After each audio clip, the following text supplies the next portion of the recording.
Hiya, I am back today to show you how to make a delicious dinner using pretty much just mince and onions. We are going to be making meatballs.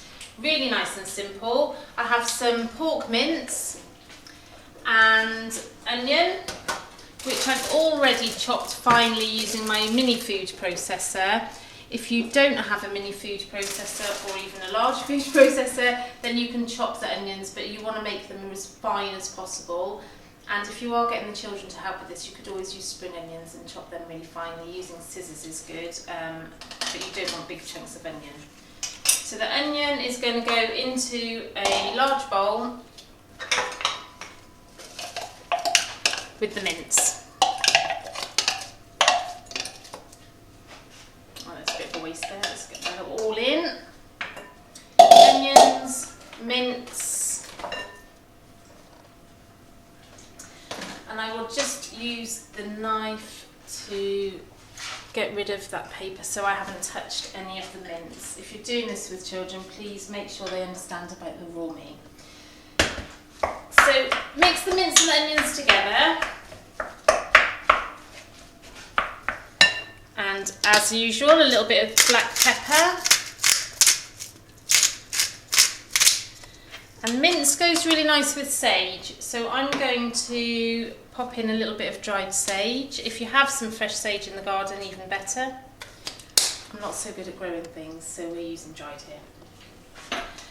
Now, this is really as basic as it needs to be. Mince, onions and some flavourings. I do have, though, an apple that is just sitting in our fruit bowl not being used. So I like pork and apple, so we're going to put some apple into these meatballs as well.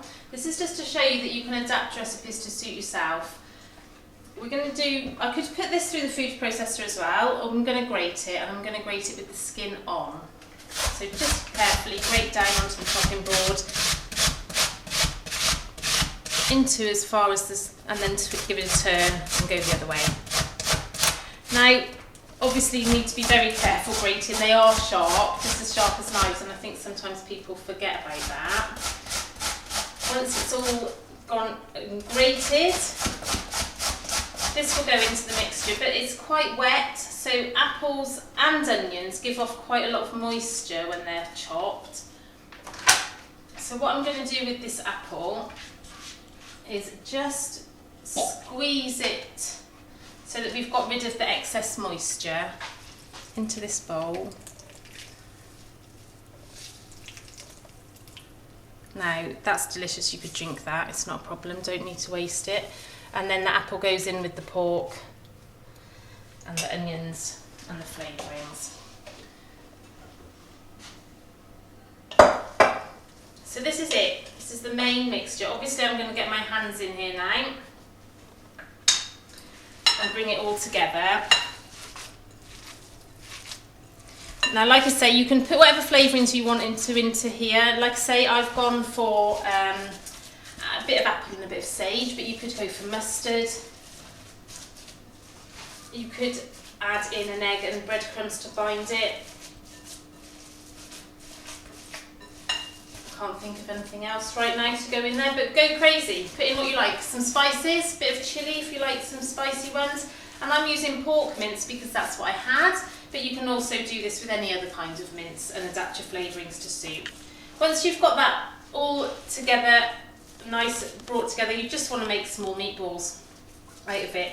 Now, again, for adapting flavours, if you wanted to be fancy, you could make them a decent size. And inside this little bit here, you could pop some cheese or something to make them stuffed meatballs. I particularly with this would love a little bit of brie in there. And I have done it before now with spicy meat mixture and then brie and a little bit of mango chutney to sweeten it up. But we don't have any of that today, so we're just going to make plain old meatballs. A little bit smaller, roll them up. And then we want to try and make them all roughly the same size. So there's one. Not going to tell you how many to do because I have absolutely no idea how many it's going to make until I've done them. Okay, so here we have them, 12 almost identical in size meatballs, and some recipes would tell you to put those into a frying pan and fry them up. They can break up a little bit that way, and it can be just a little bit difficult to know when they're cooked through. And I said this was going to be a simple recipe. So what we're going to do is transfer these meatballs into an oven dish. The oven's already preheating now for us, again to 180 degrees. So these are going to go into the oven-proof dish very gently, as you can see.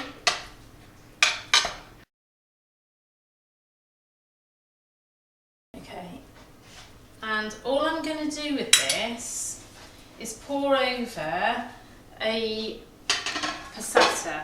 Now, I've already transferred it into a Tupperware because we used some of it last night for our pizzas, so I'm hoping that there's going to be enough.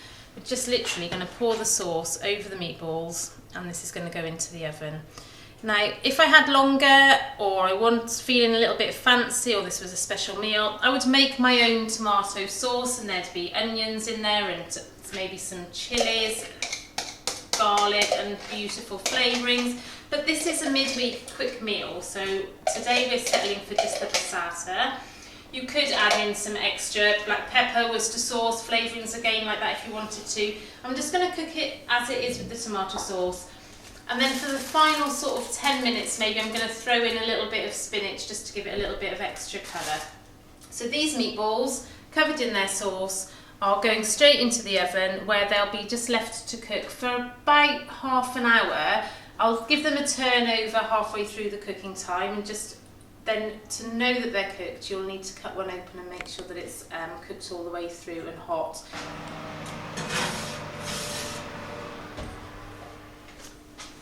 And that's it, really and truly the simplest meatballs. We'll come back to you once they're cooked and show you how they look, and with some serving suggestions.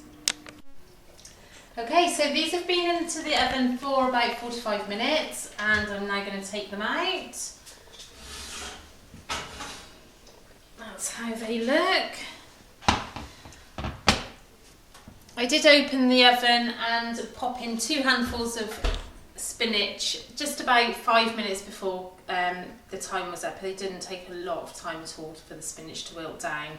And I'm going to serve these meatballs with a bit more spinach and courgette spaghetti for me, which is a spiralised courgette just fried off with some butter and black pepper.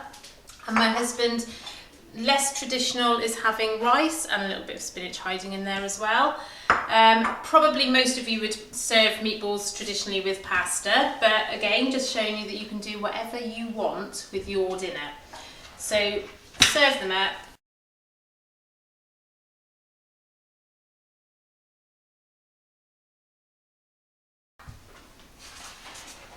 There we have it. Meatballs, 2 ways, and some cheese to tip over the top for serving. Thank you. I'm going to enjoy this.